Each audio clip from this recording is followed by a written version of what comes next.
The last video we did is actually not the Bilderberg report we were planning on doing. We were planning on doing a Bilderberg report about the technology, which plays a much larger part in the overall plan that Bilderberg seems to have been working towards all of these years, actually. But then we saw the convergence of the geopolitical stuff, and it had to be said. So this is the report we were planning to bring you before all of that happened. And it's become increasingly evident that Bilderberg is not just an important place for global financiers and politicians and those who are in the realm of geopolitical events, but it's also a very important convergence for technology, and that is reflected by its regular attendance from amongst the Silicon Valley elite, who are now heavily represented on Bilderberg's steering committee, and they're there every year. And they're not only covering topics like artificial intelligence and quantum computing, for which they've invited multiple figures from within Google and from other institutions, including MIT,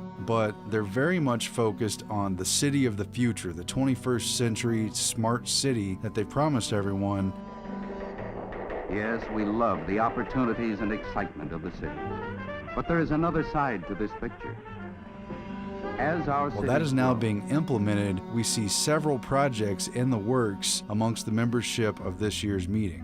And one of those projects is represented in a forgettable figure on the list, Maria Ranka, who has not held any high positions in government, but who is the Stockholm, Sweden Chamber of Commerce director. But it turns out, if you look into her, she's working with the Brookings Institute based in the US on Global Cities Initiative, which is being implemented in Stockholm as well as in dozens of US cities, and it's being modeled in places across the world. I would say that the openness to the world is really key to our success. We were the birthplace of the mobile phone and the first 4G network in commercial use. Stockholm is a city that is being coded by computer programmers.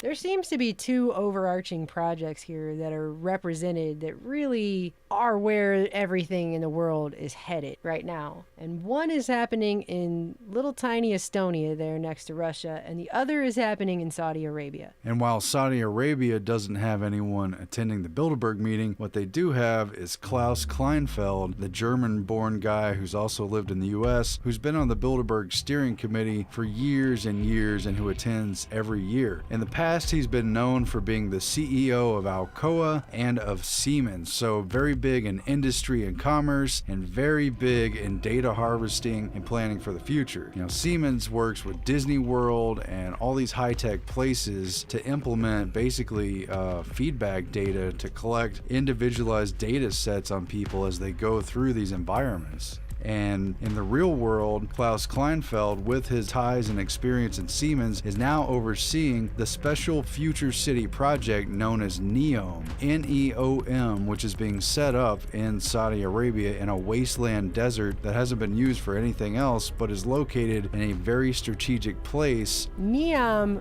comes from the Latin word for new, neo, and the M stands for the Arabic word future. So it's new future. And it's supposed to be exactly 33 times bigger than New York because we all know how they like their numerology. But also what they're saying about it is that this is a huge civilizational leap for humanity. It's going to be the next way we're all going to live. Everything is going to be artificial intelligence. There are going to be robots everywhere doing all kinds of things, including caretaking. I mean, if it sounds futuristic, if it sounds like it came out of a Philip K. Dick novel, it's probably going to be in this city. Yeah, they're trying to integrate all the new technologies, and they claim they're going to be the basis of the most important parts of it. And the bottom line, it's going to be the first free trade zone that crosses international borders in the Middle East. It's a Saudi city-state, but it's going to be a free trade zone, and it branches out between Saudi Arabia, the tip of Egypt, and it kind of extends to Jordan and Israel as well. And they're all going to be partners. And just the Saudi government alone is investing $500 billion for this. They're attracting all kinds of outside capital. They're saying basically this new zone is going to be a global hub that connects connects Asia, Europe, and Africa, but it's going to have an autonomous judicial system, its own tax and labor laws. It's going to be able to power itself solely through renewable energy. It is not going to be answerable to the Saudi government or to any government. It's going to be an international free trade zone city. So this is going to be something new. It's going to be the model city for 21st century smart cities. They're going to have people from around the world live there, shop there, go there for vacation, go to their beach resorts, but also fly through on the hubs and connect to the different major parts of the world that all come together in the Middle East. And so again, it's going to be the premier 21st century smart city. At least that's what they tell us. And they say, quote, "We want the main robot and the first robot in Neom to be Neom, robot number 1. That's what the Crown Prince said. And he's saying everything will have a link with artificial intelligence and with the Internet of Things. Everything. That's the city. That's the place they're building.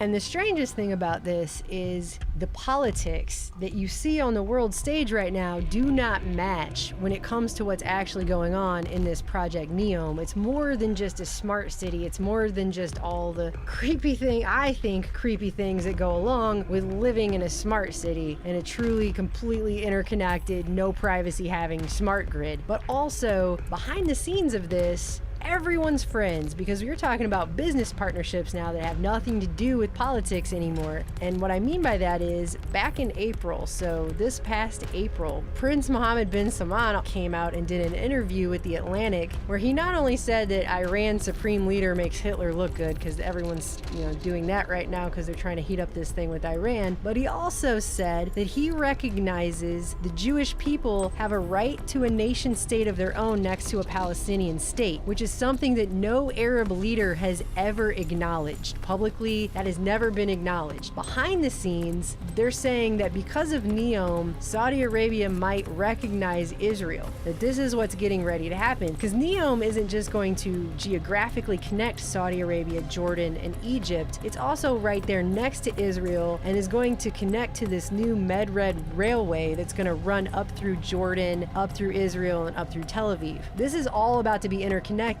So they've actually been in the process of having secret meetings right now, Saudi's Crown Prince, with Israel in investing, because a lot of Israeli tech companies want to invest in this Neom thing, and actually Israeli companies have been selling cybersecurity to Saudi Arabia. So behind the scenes, they're really good friends, and if you read these articles, they talk about how the only reason they haven't made this public is because the politics that are going on right now with Palestine and all of that. So they haven't made it public yet that Saudi Arabia has suddenly become very moderate. In fact, ever since the new king has come in, they've allowed women to drive. All kinds of things are starting to change over there very rapidly, actually. And strangely, and I've not seen this anywhere else, so I'm not going to report this as if this is just totally going to happen. It's just something that they have on the Neom website. And look, this is Neom. They actually have this logo here, which to me, you can clearly see an upside down pentagram in the middle of this. You've got a fingerprint here. You've got plants here. You've got digital stuff going on here. Interesting logo. But anyways, all of this stuff, by the way, has interesting symbols in them. If you look at their videos,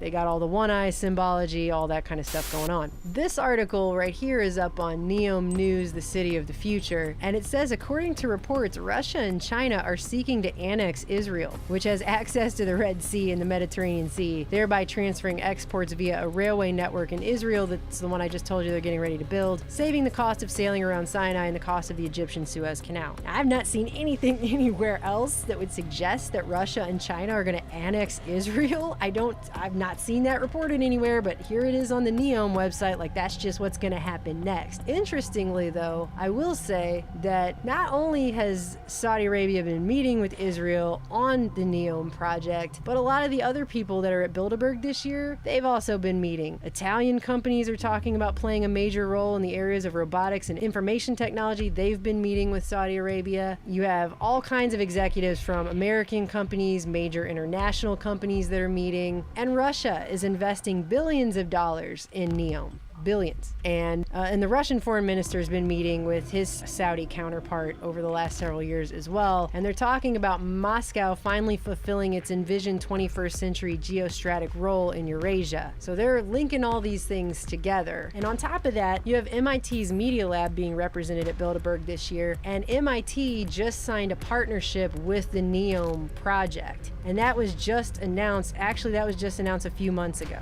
In addition to the MIT AI ethics guy that's at Bilderberg this year, you also have this MIT Media Lab, and they're focused on all kinds of stuff, as you can clearly see here.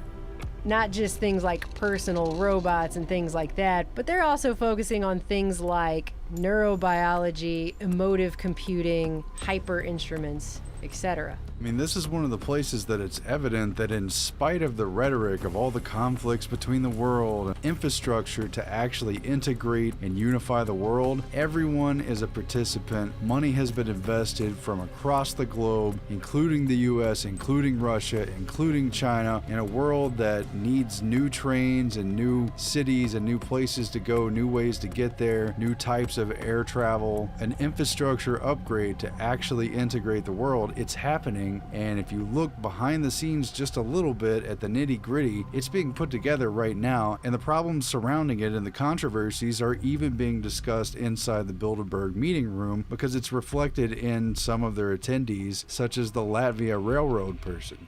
So this isn't going to just be your 21st century smart city with all the tracking and tracing and chipping and all of that kind of stuff totally going on built in from the ground up. But this is going to be a global hub that, like I said, they plan it to connect Asia, Europe, and Africa together. But they're even talking about how there's a proposal on the table right now creating a joint infrastructure project that's between Israel, Jordan, Egypt, and Saudi Arabia to build an airport there with 4 terminals that would allow passengers to disembark and travel to any of those 4 countries from one spot. So Israel and Saudi Arabia, not enemies. They may look like it somehow on the world stage. It may look like it's the Middle Eastern bloc versus Israel, but it's not. It's clearly not, okay? And Israel and Russia have been really good friends in Syria. That's on record behind the scenes too. So it's kind of like this war is superficially going on in Syria and the Middle East destabilization stuff, but really what that is, what you're actually looking at, what it appears to me just when looking at this, is that's the necessary thing they have to do to restructure and reorganize this whole thing the way they want it so they can run this new smart, globally interconnected world they're going to bring about. It's kind of interesting actually because I found out about this project through the Bilderberg list for 2018, which we check every year, and I've looked at the section on the website called Background where they show you who's on the steering committee, and they have Klaus Kleinfeld right there. Again, the guy who used to head Alcoa and Siemens. Look at the past list, he's there. This year he's listed as the CEO of NEOM. That's on the steering committee. But when you go to the latest meetings, click on 2018 and go to participants, you no longer find Klaus Kleinfeld between Henry Kissinger and Klaus Knott. Even though I printed this list out days ago and I'm looking at the physical copy here and it's got Klaus Kleinfeld of NEOM on the list. Makes me wonder if something isn't really sensitive about this huge mega project that's going on.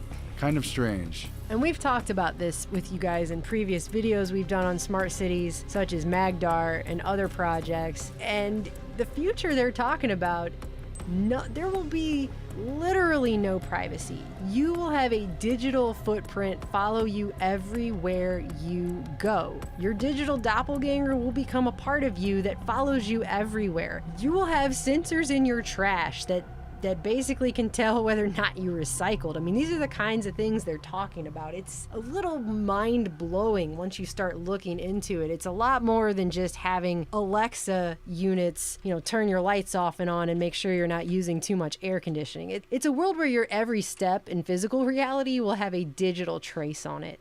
And on the other side of that is the little country of Estonia, the Baltic country on the far eastern side of Eastern Europe, right on the Russian border, the forgettable little country with 1.3 million people. Well, its Prime Minister Yuri Ratas is in attendance this year at Bilderberg, and it's not just because there are unprecedented NATO exercises taking place on the Russian border, specifically in the Baltic countries of Estonia, Lithuania, and Latvia. It's not just because of that or because of the troop surge that is going on there on the 100th year anniversary of their original independence. It's also because Estonia is actually about to become better known as Estonia. It is a live experiment with a small country population in complete participation, an experiment, a live social experiment about how we're going to live next. They are doing it. Your digital life is about to become inseparable from your actual physical life. It's actually a plastic card, have my unique identification number on it and also chip. Key to it all? One card.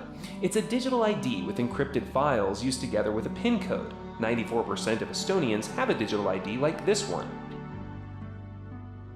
They have already tied their mandatory national ID card not only to your personal ID and your national ID number, but to the encryption keys that protect that identity online and to all your transactions and records for banking and healthcare. And it's also going to institute voting through e-voting and all your transactions with the government, and further is allowing for the legal signing of contracts online through this card, and they're even trying to regulate the authentication of online comments using this true identity card. And so you will have what is called an EID, and they've already rolled this out in several EU states. Belgium's got one, but no one has taken it to the level of Estonia, and you'll see it right there. You'll notice that chip. They're getting all of us used to having this chip right now. They put it in all of everyone's bank cards. They've switched everybody over in North America to the chip system, and that's part of the transition into having this national identity card that's really just going to be your only card for everything. They have linked everything together in one place. They said in Estonia, it takes the average person 3 minutes to do their income taxes because they've already got all of their banking information all linked up with all of their government information, with everything else. Everything is linked in one place,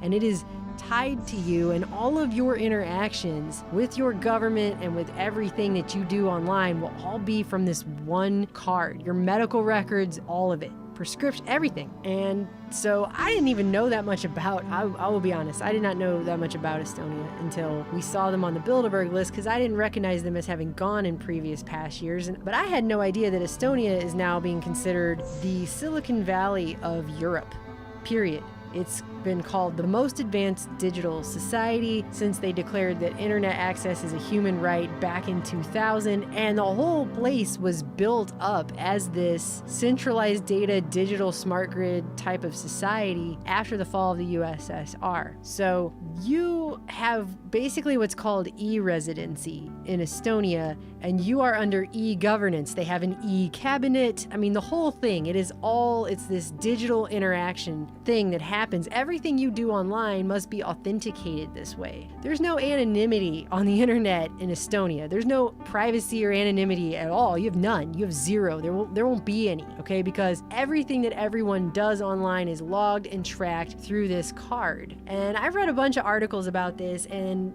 I've heard a couple of the officials in the Estonian government claim that this card isn't necessary to live in this society, but all of the articles I've read, and even Wikipedia has used the word mandatory several times, that this card is mandatory. In fact, 98% of Estonians have this card, and I'm gonna go ahead and guess the other 2% are probably, elderly holdouts and babies? They probably give every baby one. Maybe every single baby that comes out of the womb is signing digital. I don't know. So they were saying at first people in Estonia didn't want this card, and they thought it was a huge waste of public funds, and they were calling them ice scrapers, and they were using them to defrost their windshields when they first came in 2002. But 5 to 6 years later, life in Estonia without the e-identity card, and that's what it's called an EID. Life in Estonia without your e-identity card is unimaginable. You pretty much have to have it. And one of the ways they won over the public with it is because they have so many functionalities. It makes everything so easy, and it makes everybody want to have it. But at the same time, they also admit that they changed the entire legislative environment in Estonia around these IDs, and they can do all kinds of things with them that you can't do in other countries. One of the examples they give here is the fact that all of people's health data, because that's all tied in, literally everything, your prescriptions, your entire medical record, it's all tied in, is being used for statistics and research without the patient's explicit consent, because once you have this card, everything on it, that's how it works. This isn't just going to be limited to Estonia. They've already got cards like this in other EU countries, and France has already said they're going to reach the Estonian level of e-governance by 2022. And as you know, France has been having a ridiculous number of terror attacks, and I'm just going to go ahead and assume that those terror attacks are helping them to lay the laws and infrastructure behind bringing this about and putting people onto this system, for their own safety. And so you have everything, all of your data centralized in one place. They have even attempted to make it to where your comments that people in Estonia leave on news outlets will be linked to that card, but people got angry, so I think they had to roll that back a little. But basically, they want to make it so there is no anonymity online whatsoever. And on top of that, they also have something called the Estonian Genome Center, otherwise known as the Estonian Biobank. So if all that wasn't enough with the ID card, Estonia is also collecting the DNA of its citizens. And this is a voluntary program at this stage, but they've got people in their population who are already doing this, and you're signing over the rights and ownership to your DNA sample to the government. And they actually say this in the gene donor consent form. It says the right of ownership of the tissue sample and the description of the state of health and other personal data and genealogy shall be transferred to the University of Tartu and the Estonian Gene Project. And then they mention ownership again in the agreement and say that the University of Tartu in turn gives ownership to the Republic of Estonia itself through the Human Genes Research Act. So they're literally using their entire population as part of a social engineering experiment. And they will own your genetic data. They will own those people's genetic data. Whoever signs that thing, they then own it. And they're talking about how they're going to use it for research inside of Estonia and sell or give it to research centers around the world, but they're going to give something back to this country, which again only has 1.3 million people. They're going to give them data about their genetic profile, and they're going to have information just like from 23andMe and other private companies. Which they've been really trying to sell to everyone lately. Haven't you seen the ads for that? They're everywhere. And just like that, they're going to get all their genealogy and the interesting information about their particular DNA and everything. So it's going to be fun and interactive, but they are literally experimenting on their own citizens and collecting this data, and they're going to do a population-wide study. And because so many people in this country are participating, it's going to be a really key data set. All this personal, financial, socioeconomic, and online data merging with healthcare records and your very DNA. They're going to be able to look at that all as one data set for a known population of people. So it's basically like having a digital copy of everyone who lives there. They even have something they call the e-police. For public safety, police has these registers available in the car. They are online, they are up to date, and they can check your license plate to see if there is any good reason to stop you. Or you can just go on, you have your insurance in place, you have the mandatory checks in place, and the driving license is still valid. That's right, it's the e-police, because they have e-court, e-law, it's all e, it's e-everything. So as this thing is all totally interconnected, basically all of your information in your card automatically syncs up to a mobile workstation installed in every patrol car. And so they immediately have all of your information, every single thing. Not just your address, not just your photograph and telephone number and driver's license data, all of your vehicles, all your owner and user information, all your technical inspection information, but also whether or not you own any registered weapons. They have everything about you databased in one area that automatically is fed into the police system when you call the e-police for the, e-crime that was e-committed, e-on you. They're linking your digital resident, your avatar, your surrogate, your sim. They're linking that to the actual physical person. What is that really? What are we really talking about here? It's a digital matrix overlay that will be the medium between people and reality. It will effectively blend the digital matrix of the internet with reality.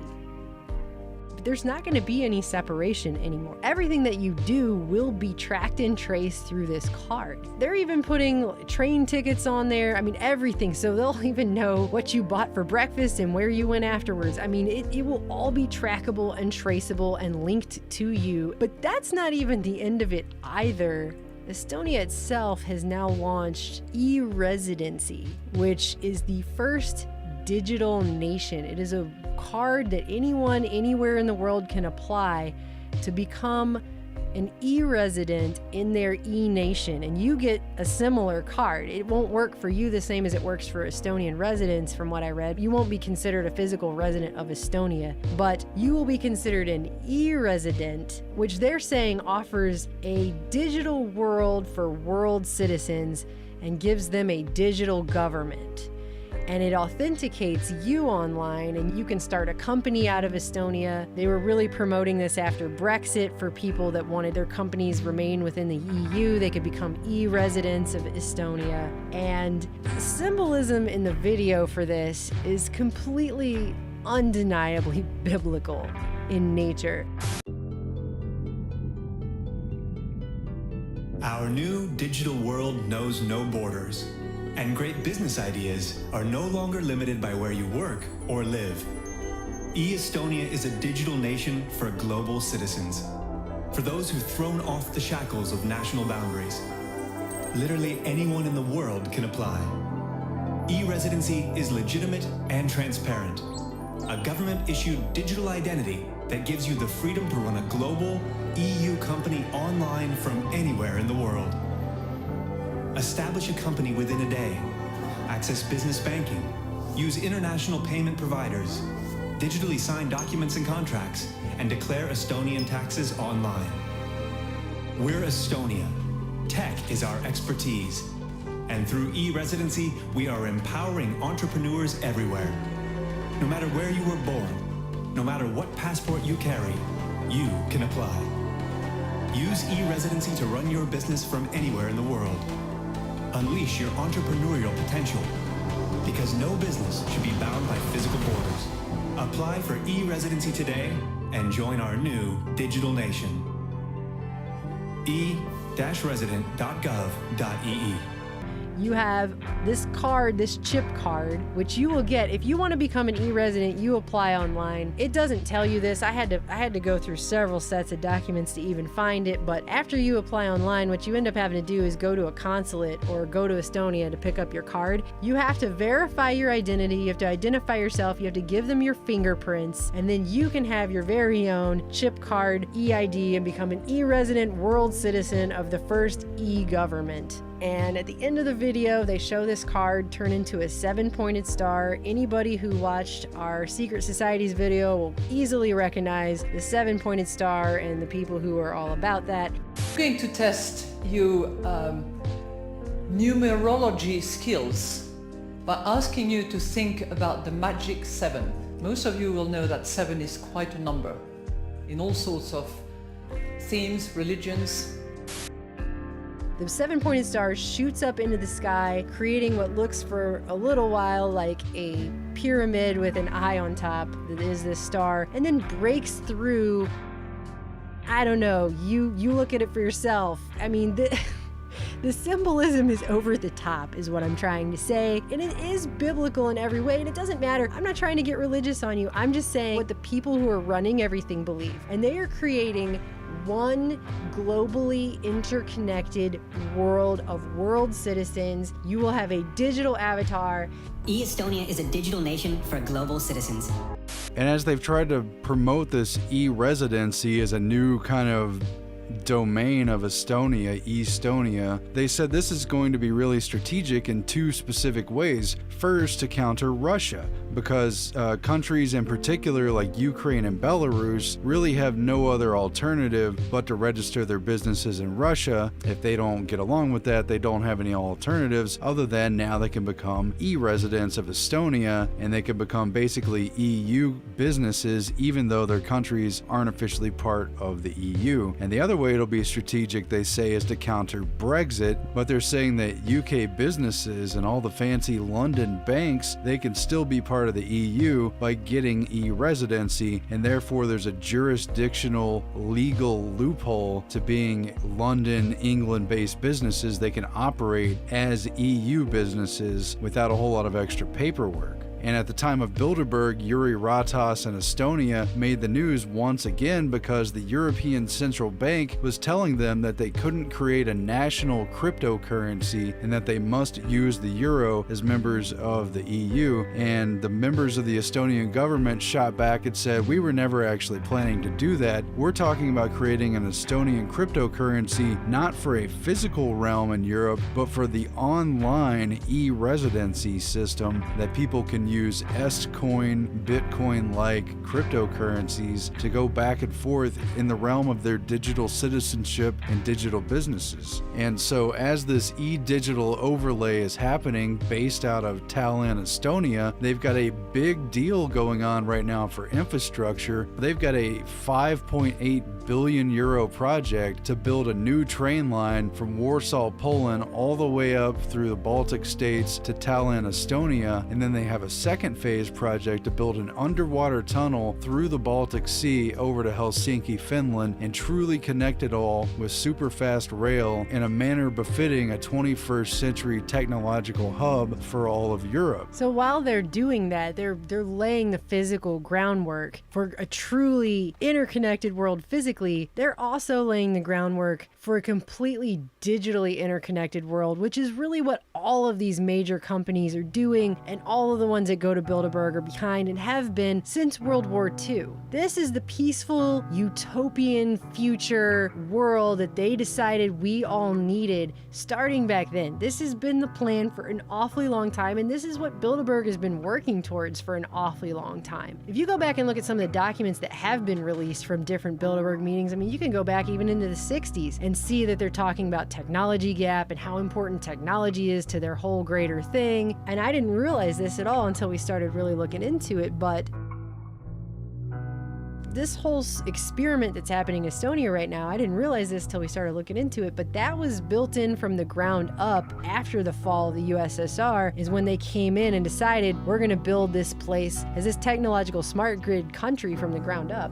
And so at Bilderberg 2018 this year, along with Jüri Ratas from Estonia, is someone from his neighboring country, Latvia, as well, also unprecedented for the meeting. And it's a figure from the rail system. It's the CEO of the RB rail system, Baiba Rabusa, who's been in the news talking about how this infrastructure plan is in danger of failing, in part because of Brexit and an uncertainty about financing this huge, expensive project that they desperately need to get through because of all the important things happening in Estonia. There's a really interesting history to all that. Now, this is Estonia, the country that started Skype, which was originally going to be called Sky Peer-to-Peer. Going back to the 50s and 60s, the Soviets set up a very important center for the Institute of Cybernetics in Estonia. So that was located in Estonia after the fall of the Soviet Union. They linked up with Helsinki and Finland, and they sparked a computer revolution that affected all of Europe and indeed the world, all based in little tiny Estonia. And this year just so happens to be the 100th year mark of their original independence back in 1918 for Estonia, Latvia, and Lithuania, all of them. And the United States is celebrating and making special statements for them. NATO is not only running these unprecedented exercises, but they in the European Union are having special ceremonies for Estonia, Latvia, Lithuania. Trump has issued a statement about the great friends that we have there, and the King of Netherlands, who was in attendance at Bilderberg, at least until his sister-in-law committed suicide and he suddenly flew to Argentina for a funeral. Well, he's still continuing his state visit to Latvia, even though his wife is mourning the death of her sister. He's going on to this... Didn't she die during Bilderberg? She supposedly committed suicide? At age 33. He's going on to at age 33? He's moving on, in spite of the family tragedy, to his important state visit to Latvia and Estonia and Lithuania, all three of them, an important event. And they're also sending the Austrian president, Alexander Van Bellen, whose Secretary General is also in attendance at the Bilderberg meeting this year. And the Austrian president is going to speak at the special Tallinn, Estonia Next 100 Years conference, along with General David Petraeus, who is also at Bilderberg. And so there's a big Bilderberg NATO alliance special ceremony going on in Estonia and the neighboring countries right now because of this very deep history of technology and computing in Estonia, and very much because of the digital new future they're testing out and actually have already implemented in Estonia. They're not only talking about what they would like to build in the next 20, 30, 40, 50 years in these smart cities as they're doing in NEOM. Estonia has already put quite a bit of this into action. That's the framework, and by the time this technological revolution is complete, Estonia, so little known, will probably be the most important country in Europe. And it's already been a very important place because NATO's headquarters for cybersecurity and defense are based in Estonia. Oh, this guy Yuri Ratas said something about cyber defense and how they need to build a single European cyberspace. Where the Soviets put in place a cybernetics institute, the US and NATO built over their cybersecurity headquarters for all of Europe. And this is where it all comes to a point. This is what the future is going to be like. Wasn't it after 9/11 that they started talking about putting in a national ID here? And so on the global stage, they've already been trying to do this. The Real ID Act was attempted in the United States in the wake of 9/11 and the passage of the Patriot Act, and they tried to force all the states to sign up for a national ID card that was actually linked to a global ID and included RFID and chip technologies in it and contained a whole bunch of data and information. Well, it was so controversial that it got opposed, but it's been implemented phase by phase gradually, and many of the states have adopted it anyway. But over in Europe, they're openly doing it and their citizens are proud of it, and it's a source of national pride and something that they're all openly doing. And making life easier is exactly the goal of this e-society. Estonians we talk to say they like and trust it. I don't need to remember a lot of numbers or anything, so it's very easy to use. For me, I think it's safe to use this. Yeah, faith in the system. Yes. Because they're making it so convenient to have all of everything about you in one location, all of your data in one place, and there's so many services that you can use, and it's so great because you don't have to remember passwords for things anymore, and it's all linked together. Well, I think we've seen what happens to that in the future in places like China, where all of your data is linked together. You get a social score based on social media and things you say online and stuff you do online. And by 2020, China plans to give all of its 1.4 billion citizens a personal score based on how they behave. The government here says it is trying to purify society by rewarding those who are trustworthy and punishing those who are not. Chinese citizens are now getting social credit scores based on everything from whether they pay their taxes on time to how they cross the street. Liu Hu recently tried to book a flight. He was told he was banned from flying because he's on the list of untrustworthy people. Liu is a journalist who was ordered by a court to apologize for a series of tweets he wrote and was then told his apology was insincere. I can't buy property. My child can't go to private school, he says. You feel you're being controlled by the list all the time. It's a good thing, this woman says. There should be punishment for people who can't behave. Waskin has studied China's economic and political culture for more than 3 decades. He says how the new scoring system truly works is kept secret and could be easily abused by the government. Government and the people running the plan would like to go as deeply as possible to determine how they allocate benefits and also how to impact and shape their behavior.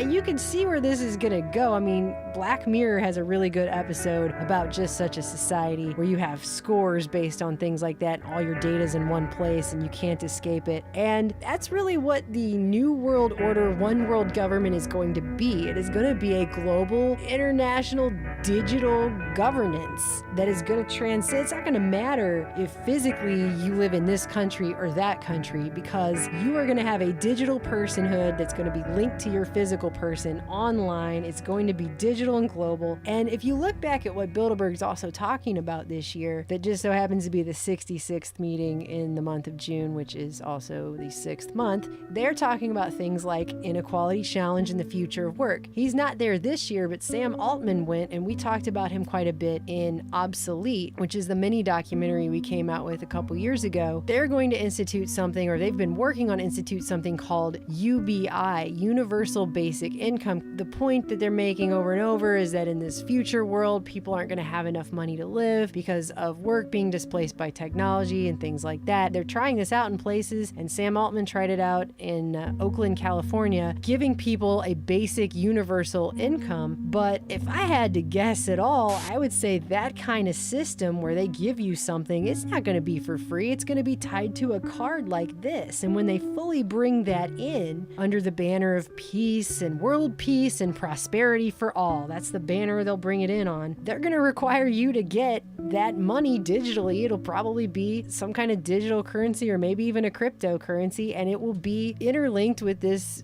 EID that will have every purchase you make with that and everything you do all linked together with all of your data and authenticating your digital person. Sure, you'll have the peace, the world peace and prosperity for all, but you'll be in a digital cage. Your digital person will be owned by these people. I mean, they're even having them sign things where they say they own your genetic data once you give that over to them. I mean, it is insane that people don't see where this is headed.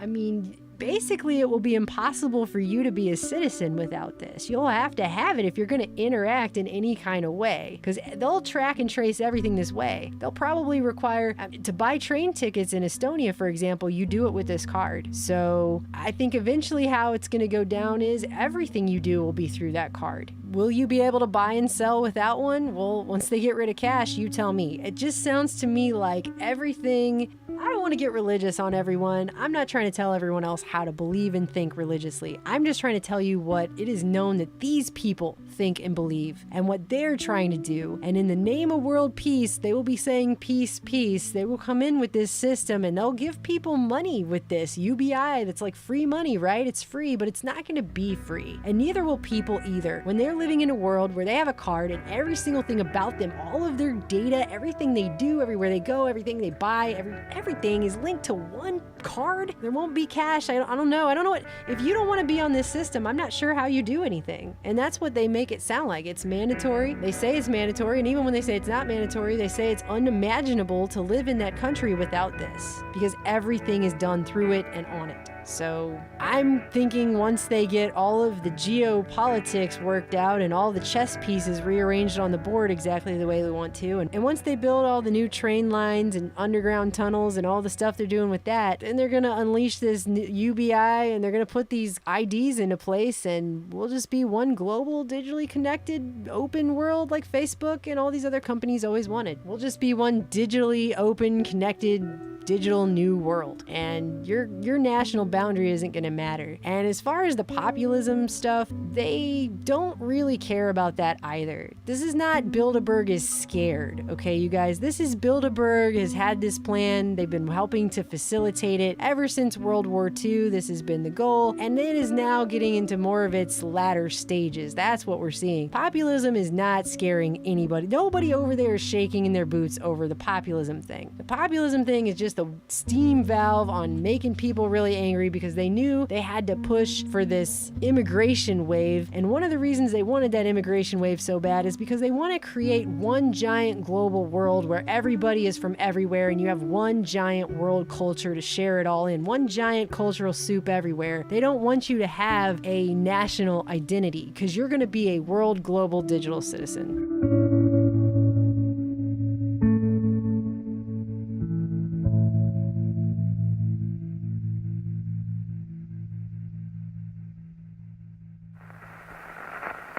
The whole agenda is to create a one world government. A new world order. A world where the rule of law, not the law of the jungle, governs the conduct of nations. All money is to be in those chips. Plastic card, unique identification number, and also chip. When we are successful, and we will be, we have a real chance at this new world order, an order in which a credible United Nations can use its peacekeeping role to fulfill the promise and vision of the UN's founders. The government and the people running the plan would like to go as deeply as possible to determine how they allocate benefits and also how to impact and shape their behavior. And if you're like me or you, and you're protesting what they're doing, they can just turn off your chip and you have nothing. You can't buy food, you can't do anything. It's total control of the people.